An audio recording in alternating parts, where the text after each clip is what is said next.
सामाजिक, आर्थिक व राजनैतिक न्याय,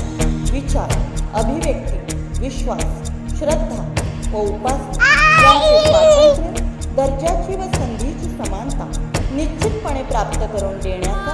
आणि त्या सर्वांमध्ये व्यक्तीची प्रतिष्ठा व राष्ट्राची एकता आणि एकात्मता यांचे आश्वासन देणारी बंधुता प्रवर्धित करण्याचा संकल्पपूर्वक निर्धार करून आमच्या संविधान सभेत आज दिनांक 26 नोव्हेंबर